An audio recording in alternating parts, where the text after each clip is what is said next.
It's the Tiger Sports Live on the 50 with Coach Casey Mohler and your host, Mike Vickers. Well, welcome back, everyone, to week 2 of On the 50 with Coach Mohler. And as we go into this week, we got to take a look back at that really fantastic victory Friday night over Tenora. How you doing this week, Coach? Good. It's good to get back in the routine of things. Yeah, school starts. Yes, today's first day and getting back into what's considered normal, I guess, during the season. Yeah, speaking of that, as a head football coach, I always thought the one great thing about when you had camp at the end of July and then, you go into your two-a-days, the one great thing about those scrimmage seasons and whatnot is that you owned that time with the kids. Those guys, it was just all locked in, all focused on football. Now we got to transition a little bit. Now we got school. How big a challenge do you think that is? It's not huge, but it is a challenge that, they go from kind of waking up when they want in the morning and stuff like that during the preseason stuff and in August. And now that school has started, they're probably up a little bit earlier than what they normally would be. And then getting them to realize you probably need to get to bed a little bit earlier. And it might change their nutrition and hydration stuff because they might not have time in school to get that whenever they want. So they've got to kind of find that routine. And as a coach, I'm trying to remind them you got to take care of your body. You got to get plenty of sleep and stuff like that, and just getting back into the routine of school and moving around and things like that. Yeah, for sure. Well, this week, into week 2, it's going to be 1-0 versus 1-0. We've got to travel to Pemberville. The first road game of the regular season. You did have a little bit of experience of going on the road when you went to Perkins, but let's take a look back at Tenora. We go back to last Friday night. Casey, that was the first time, I think, in 41 years that I had the opportunity to attend a Liberty Center home game that I wasn't coaching in, and it was really a pretty big thrill for me. Really big crowd. I was really overwhelmed and impressed. The new bleachers in the end zone was really something. Walking through that was really something. And just an absolutely beautiful night. And, how'd you feel about that opening game? Well, I think anytime you have a home game in Liberty, in recent years, it's been a really great experience because of the support that the community has, the crowd, and I think even more and more people are starting to come out. But Caleb does a great job of putting on the event, and then you've got the band and the cheerleaders, and the parents, the student section. I love having the student section down there, but they all are into it and really make Liberty Center football kind of what it is. It's definitely an experience that we talk to the kids about. It's not common. We get spoiled a little bit here, probably a lot more than a little bit, but it was a great environment, and obviously getting the win and playing well, helps that. But we're looking forward to getting more of those. Yeah, for sure. And for me, I'll echo those thoughts. What a great experience. So I know that as a head coach, and I know you are the same. You don't go to home and go to bed right away. You're going to put that film on and you're going to watch that. So you're ready to go next morning when those kids come in. Was the film as good as the game? It never is. When you're not looking for all the great things you did, you're looking for areas to get better. And so, it is as lopsided as the score got. After the film, we talked about how many people made mistakes, and everybody's hand shot up, and Yeah, they did. so the good thing about that is we've got room to get better. Guys know they made mistakes and did things maybe that they didn't do as well as they could. So we've got that to kind of motivate us that, I've still got, room to improve and things like that. So even though the score is kind of what you want, we're looking at that process of how did we get there and how can we improve the process. Yeah, and I'm really curious to know, was there anything that jumped off that film that was maybe a little bit better than you thought it might have been? It's hard to say what was better, but I liked our effort on defense. We didn't do everything perfectly, but I think our kids really played hard on defense and really ran to the ball well. Very, very few solo tackles, and that's because you get so many guys to the ball. That's really good to see. Um, and you don't always see that as you're watching things live. Um, And then off our special teams was a huge surprise, just because we had so many young guys on there. And watching that on film, it was like, all right, our special teams look good. Now we've got to continue that week after week. But those guys are hungry because a lot of them are not every down players, maybe on offense or defense, and that's their chance to shine. And we had a lot of kids really step up on special teams. Yeah, and speaking of a lot of kids, I think one of the things that was a little bit overwhelming to me in that whole process, especially that first half, seemed like a lot of kids were in and out of that game. A lot of kids. Yeah, and once we kind of built the lead, it was how can we find areas to get some of the younger guys that we're going to count on later on in the season to get them a little extra reps. And so we've got a lot of kids that got reps. We got them on film, and they got a little bit of taste of what playing in a meaningful game is about. And so that was good. And anytime you get that many kids in a game, it's pretty awesome for them, and we know the parents appreciate it, and those kids really enjoy it. I'll bet you that has a carryover effect in the quality of practices simply because those kids know that they might get a shot. Yeah, that's one of the hopes is we tell them you're going to get an opportunity at some point. You got to make the most of it. And we also talk about our expectations. If you're on the field, you are expected to perform at the same standard as what the starters are. And if you don't, there's a lot of guys over there that are chomping at the bit to get out there and show that they can do it. So that, I think, increases motivation a little bit and performance. Yeah, a lot of fun. So let's talk about this offensive explosion of 61 points. 61 points against a team, I think, that brought about 9 guys back on defense, and I'm talking about Tenora. When I look at the numbers, Casey, first of all, it's 47-0 at halftime. You finished with 469 yards of total offense on only 34 snaps. And, that is an absolute explosion. 356 of those yards came on the ground. What do you think contributed to that? Well, I think when you look at our offensive numbers, and this would be true last year and even the year before, you see a lot of points. A lot of that can be attributed to our special teams and defense. I think they set us up with some pretty short fields. Yeah. They got us the ball back quickly. So if you can force a 3 and out, the other team isn't taking time off the clock, and so you've got more time to operate. Our special teams, we had a blocked punt, set us up on a short field. We had good returns. We pinned them back inside the 20, I don't know how many times, and then they punted, and we had the ball at midfield. Right. So when you look at, boy, the offense is really humming. The reality is the defense and the special teams kind of set us up for success. Now the offense did a good job of executing in those situations. And then, the other thing, we got in a 2-minute drill, and a lot of times you don't get a whole lot of opportunities to do that in a game. So it was really good for us to get in that 2-minute drill at the end of the first half. Even though the score was a little bit lopsided, we need that work. And we went out and we had a few good plays, we had a few bad plays, but ultimately, we got points on the board, which is good for the offense to kind of have that success. Yeah, I'm sure one of the things that you had to be concerned about going into this season was the offensive line. The skill guys coming back. I think you had a pretty good feeling that you had some pretty good skill guys. And there's some young guys on that offensive line. How do you think that group performed? Well, I thought they did pretty good. But with the offensive line, early in the season, it's tough because you really need a lot of reps with each other, and with all the things defenses can do, it's hard to see it all. Mm-hmm. And once those guys start realizing, how they've got to work together, they get better and better. And I thought for week 1, those guys did a really good job, especially having a lot of young guys in there. I think, having 3 new guys in there. Yeah. And plus, we rotated some young guys in there. So we probably had 5 to 7 new offensive linemen in there. Right. And they did a nice job for week 1, and hopefully we can continue to see that improvement. Yeah. One of the things that I think everybody was really wondering about as this season came into, especially in that preseason, there was a lot of chatter around town about the quarterback situation, the quarterback play. How'd that go? Well, kind of the same as the offensive line.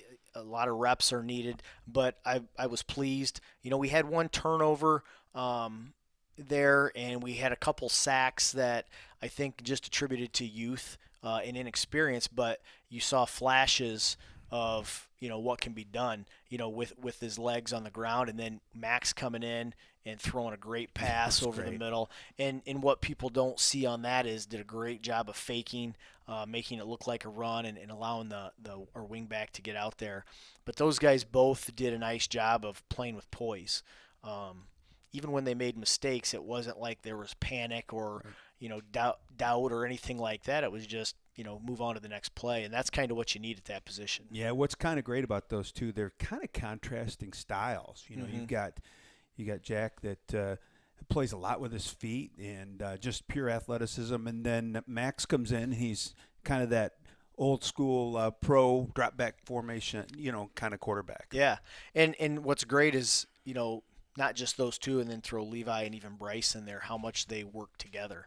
And on the sideline, I don't know if people see it. They're looking at the iPad and talking about, Yeah. hey, here's what they did, and we talk about when we go back out there, here's what we're going to do. This is what you want to look for, and they're looking at the defense to try to see where they're lining up and maybe where they can exploit coverages and things like that. Yeah, I'll tell you, Casey. One of the things that absolute jumped off the stat sheet to me was 5 explosive plays of 40 yards or more, and they came from 5 different guys. You had Isaiah Badenhop had a 71-yard touchdown reception. I think that was off a screen. Yes. And, of course, Jackson Lonazak's made so many plays in the preseason, carries it right over into this game. 54-yard touchdown run. Garrison Cruz, my goodness.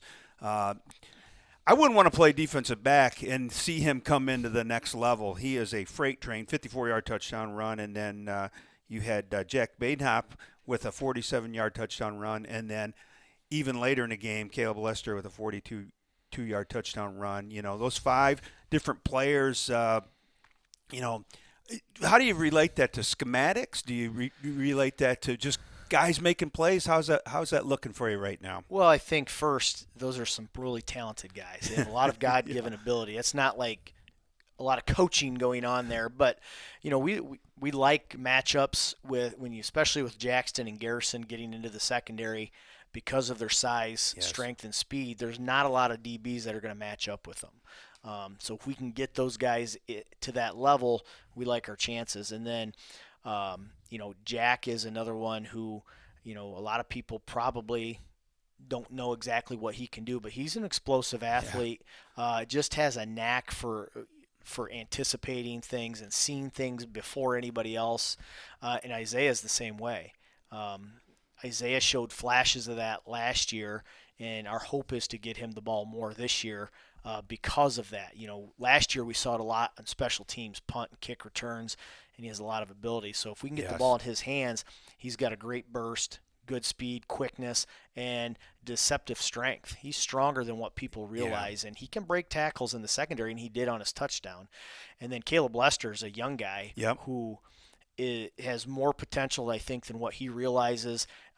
He just needs a little bit of time to develop, and he's not the only one. We got a couple of young guys. When you look at Brody Jakeway, he's going to get some opportunities. Drew Silvis showed some flashes there, and then throw Tice Westoven in there. Yes. And, I think we've got a lot of guys that can hit some home runs for us, and hopefully they continue to do that. Yeah, no doubt about it. It's a lot of fun.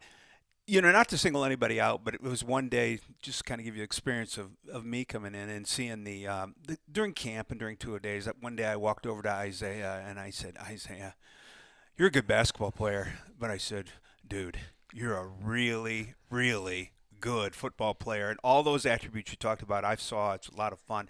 Let's switch over to defense. 2 words. 14 yards. What do you think about that? I told the guys after the game, after looking at the stats, I knew we played well. Obviously, when you get a shutout, you play well. But statistically, that might be the most dominant game we've ever played defensively to hold a team to 14 yards, negative yards rushing. And what I think, made me the happiest was how we did against their pass game, because the quarterback was back and he was statistically good very receivers good. Back too. Very talented receivers, and we held them, I think, to 8 of 21 for like 30-some yards. Yeah. So we didn't give up any explosive plays in the pass game. We made plays on the ball, knocks them down, and then we got a pick six. And then up front, we got pressure and had a couple sacks, and in the linebackers putting pressure on the quarterback on blitzes and in coverage did a great job.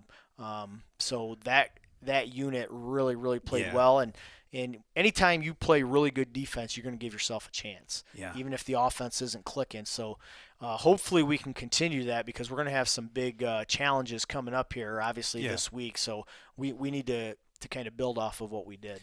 Yeah, for sure. Let me throw a few things out at you here. 10 tackles for loss, 2 sacks. You had 2 takeaways. One went back to return for a touchdown. We'll talk about that in a second.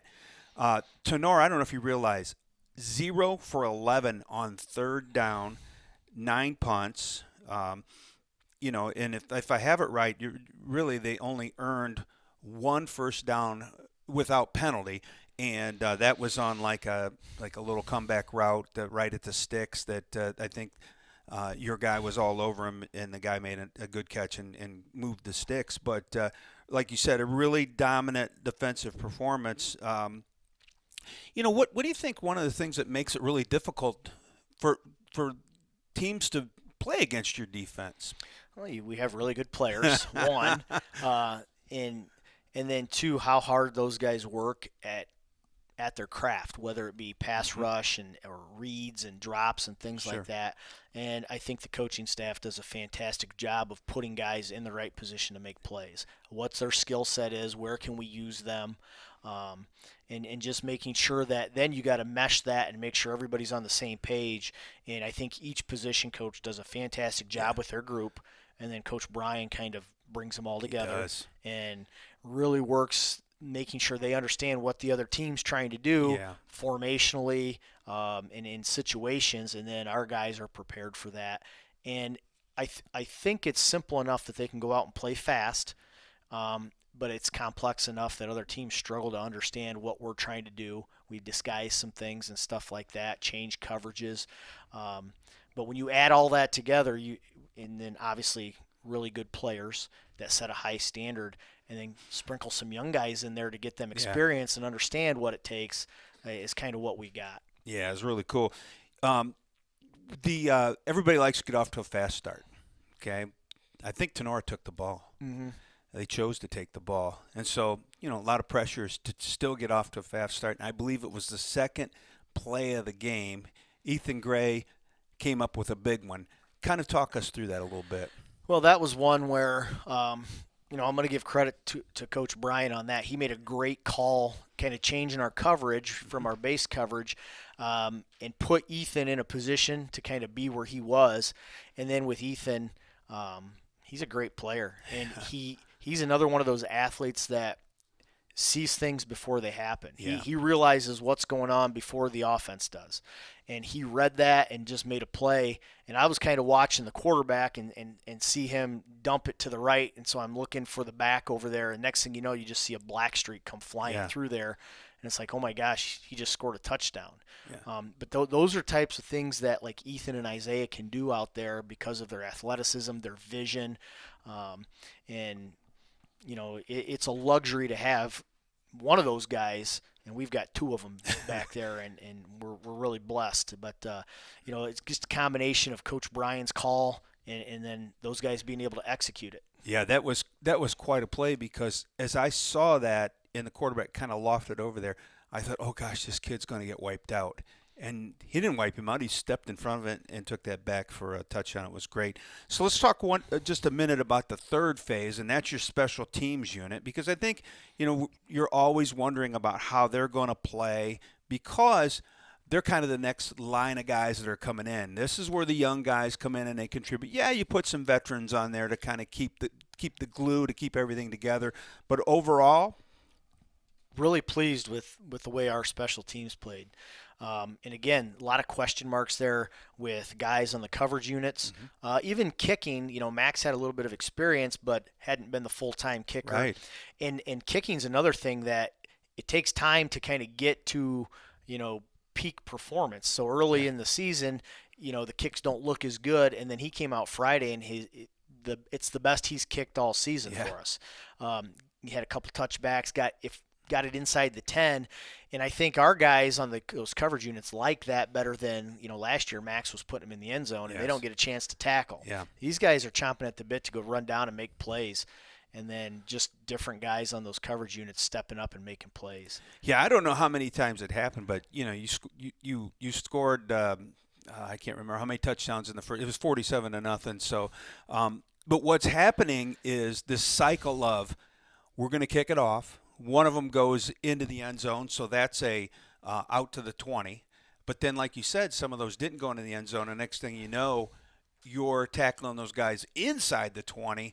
And then each time they're getting 3 and outed, and then your offense is taking over inside the 50 and plus territory. It's got to be a big advantage. Oh, yeah. And I do think a lot of coaches, I don't want to say neglect that, but don't understand how important that can be to your success. And we talk all the time about with our punt returners is field the punt. Mm-hmm. If you have an opportunity to field the punt, field it, whether it's in the air or on a bounce.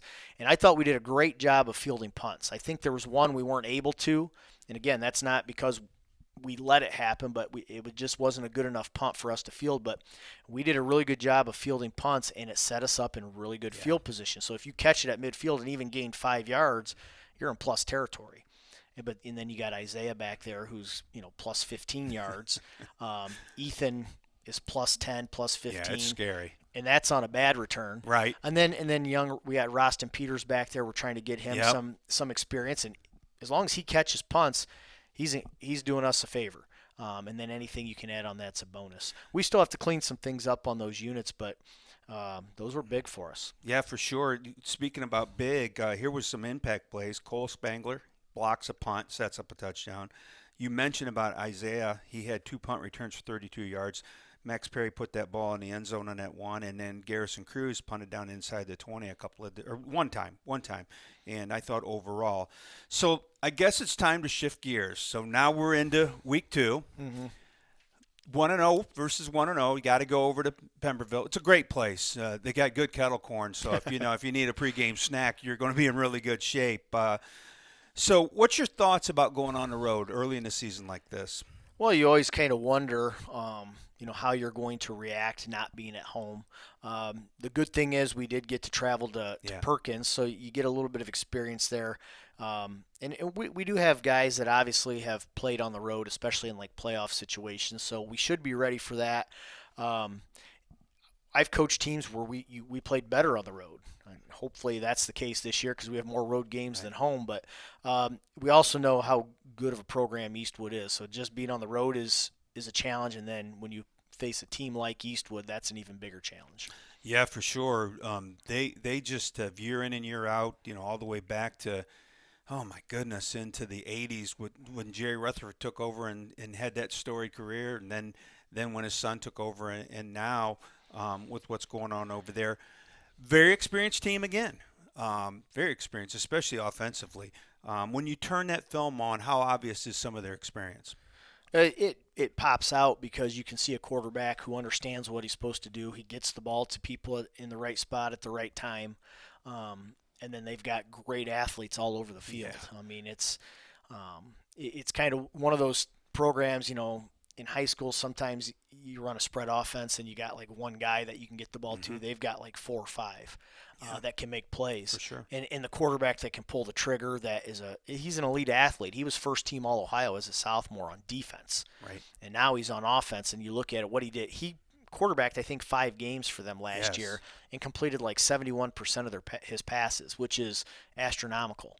And then when his brother came back from injury, they moved him to wideout, and he had like 8 touchdown catches in 5 games, and 500 yards receiving, whatever it was. But he's a really good athlete. He's very elusive and very, very high football IQ. Yeah, and the one thing I noticed, that ball gets out of his hands fast, so it's difficult to pressure him and to get sacks. I don't really remember a lot of that from Kenton on that film last week, so that's a big advantage. Yeah, and I think their coaching staff does a good job of, they're throwing the ball, but it's out quickly, and like I said, they're getting the ball to people in space, and they do a really good job of putting the defense in conflict because they will run the ball. They do some RPO stuff, so if you're pinning your ears back and stopping the run and everybody gets sucked up, and then all of a sudden they're hitting slants behind you and tight ends releasing and Right. things like that. So it's a big challenge defensively to stop all that. Yeah, and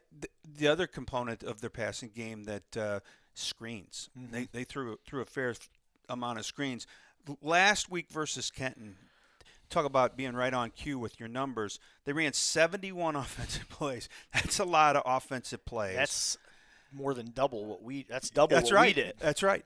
And their quarterback, the junior Braden Ludhart, he was 24 of 35. That's 69%, right on cue. 277 yards and 3 touchdowns. And the number that really caught my attention, they had 6 explosive pass plays. They were on the road in Kenton. You know, what's some of those big things that like when you talk about those explosive plays that really concerns your defense? Well, those explosive plays could be short passes that turn into big plays. Yeah. So you got to make sure you tackle well in space, and you got to get hats to the ball. It can't just be one on one all the time, Yeah. because the odds aren't usually in your favor. And then you got to they'll take shots downfield, so you got to keep a lid on things and make sure you're not letting receivers behind you because they have tremendous speed. So you want to give them cushion and make sure you keep everything in front, and then when you do that, they can dink and dunk you. So we talk a lot about we got to be patient on defense. Oh. We talk about patience on offense. We got to be patient on defense and not get antsy that okay they're gaining 4 or 5 yards Right. on some pass plays and moving the chains. Um, we got to okay let them maybe move the ball, but when we get down into the red zone, we don't have to worry as much Yes. about deep stuff, so we can tighten up a little bit, gives them a little bit less space. So we got to really be patient. Yeah, for sure.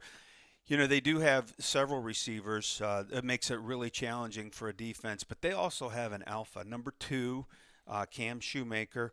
What makes that kid so difficult to defend? He's extremely quick and has good speed. So when he gets the ball, he's shifty and he's got a great burst. And they move him around a lot. They'll put him all over the place. They'll put him at wing. They'll put him in the slot. They'll put him on the outside. So it's hard to really keep track of where he's at. And then they throw in some motion with him. So he's starting on one side and moving to the other. And they'll use him as a decoy, but they like to get him the ball a lot. And he's really versatile. They'll even play some wildcat quarterback with Yes. him to get him the ball in the run game. But his versatility and his quickness and his burst are really challenging. Yeah, let's flip this thing over on the defensive side. Last week, they allowed 20 points against Kenton. Kenton threw for 235 yards, but Eastwood held them to just 97 yards rushing. They've got a veteran linebacker, first team All-Leaguer last year, in Landon Smith. What's jumping out about their defense? Like how athletic they are. They're not overly big, but they really run to the ball well, and their guys know their scheme and they know what their responsibility is, and it's they kind of simplify it so that they can master what they're doing. So they, you know, don't make a lot of mistakes and really force you if you're going to score to take the long way to do it. They're not giving up a lot of big plays. They're going to force you to drive and make you make a mistake. But just very schematically sound, fundamentally very sound, and we're going to have our work cut out for us because they can change things up and move from an odd to an even front. Yes. So it's not going to be easy to move the ball, and we just got to be. Again, we got to be patient on offense and just keep the chains moving. Yeah, I'm guessing that secondary, knowing all those receivers on offense, probably pretty athletic. Yeah, very athletic. Like I said, the quarterback was all Ohio last year.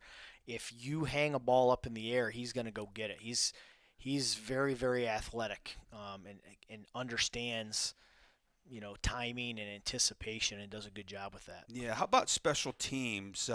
Is there anything that really got your attention on that phase of the game? Well, with all the athletes they have, anytime you're kicking the ball to them, you got to be very careful because you can't just avoid one guy and say, well, kick away from this guy, because they've got two or three other guys that if the ball's in their hands, would potentially go the distance. So our coverage units are going to have to be ready for anything, be very disciplined because they can flip field position in a hurry. Their kicking game is solid. It's not, they're not kicking a bunch of touchbacks, but they cover well, and just do things in a very fundamentally solid way. Yeah, I noticed the kickoff team. They don't seem to have that guy this year that can kick it down to the end zone, but they're spraying it all over the place, and kind of sometimes that can be a little dangerous when that ball's on the ground. Yeah, the football's shaped funny. And when it bounces on the ground, you never know which way it's going to go. And sometimes that's more challenging. And then when you're trying to field the ball off the ground, it can throw off your timing of your blocking and stuff like that. And so you don't always get a good return. Yeah, so going to Pemberville, going to get on that bus and come home eventually. To get to 2-0, what do you think a few things are that are really key for you guys to do this week? Well, I think we have to control the line of scrimmage on both sides of the ball. We have to prevent big plays. We can't allow them to get explosives. And we need to take care of the ball. We want to end every drive with a kick, whether that's an extra point or a punt. Wow. If we can do that, we're going to give ourselves a chance. But, turning the ball over is not a good formula, especially with an explosive offense like that. And we don't want to put our defense in a bad position where we give them a short field. So control the line of scrimmage, limit big plays, and win the turnover battle. And with the big play thing, if we can get some explosives, that's going to help us. So the line of scrimmage, explosives, and turnovers are the key. Yeah. Well, how about let's take a look at, as we wrap this up, how's the young kids doing? They're working hard every day, and I think getting better and better. And you kind of saw Friday night when they get an opportunity, Yep. They're hungry. They want to go out there and perform, and it's interesting how invested they are. Yeah. Even if they're not full-time players, they're invested in these seniors, especially in their teammates, and they're getting to be very close. And then we look at the freshmen had a huge win They did. against Perrysburg on Saturday, and you're talking a Perrysburg team that probably trotted out 50 to 60 kids. Yes. And our guys went there, and we had a couple injuries to some key guys, and our guys went out there and competed like It was crazy. impressive. And those are guys that are starting to understand what the expectation is, and that mistakes are not okay. We have a high standard, and they're starting to figure that out and play really well together. And it's I think it's a group of freshmen coming very close. Yeah. And it's not just we're going to rely on this guy to make all the plays. All got to pull our weight. Yeah, and I think the two junior high squads opened up last night. I think both those teams got victories over Maumee, if I heard that right last night. And what's been impressive to me, you're going to have a little bit of a problem coming in the future. You've got 71, 72 players on the team. I think 11 of those are seniors. And I think you got about 30 or 31 eighth graders coming up and about another, 28 or 29 seventh graders. Wow. Yeah. You talk about fortunate. Listen to all the things that are going around Ohio about this program not having it, or we're slipping down to eight-man football, those types of things. Pretty good blessing right there. Yeah, and the goal is to keep all those kids out. That, there's power in numbers, but we're going to have to evaluate our equipment inventory and our uniform inventory because if we keep those numbers, I know we're going to be short. So hopefully that's a good problem to have. Yeah, for sure, and it's probably going to have an opportunity to break the all-time high for roster numbers, I think. I would think so, but like I said, it great problem to have, and we want all those kids to come out and contribute. Yeah, well, I think that's going to put a wrap on us this week. Can we do it next week? Absolutely. Well, thanks for joining us this week on the 50, and we'll see you next week.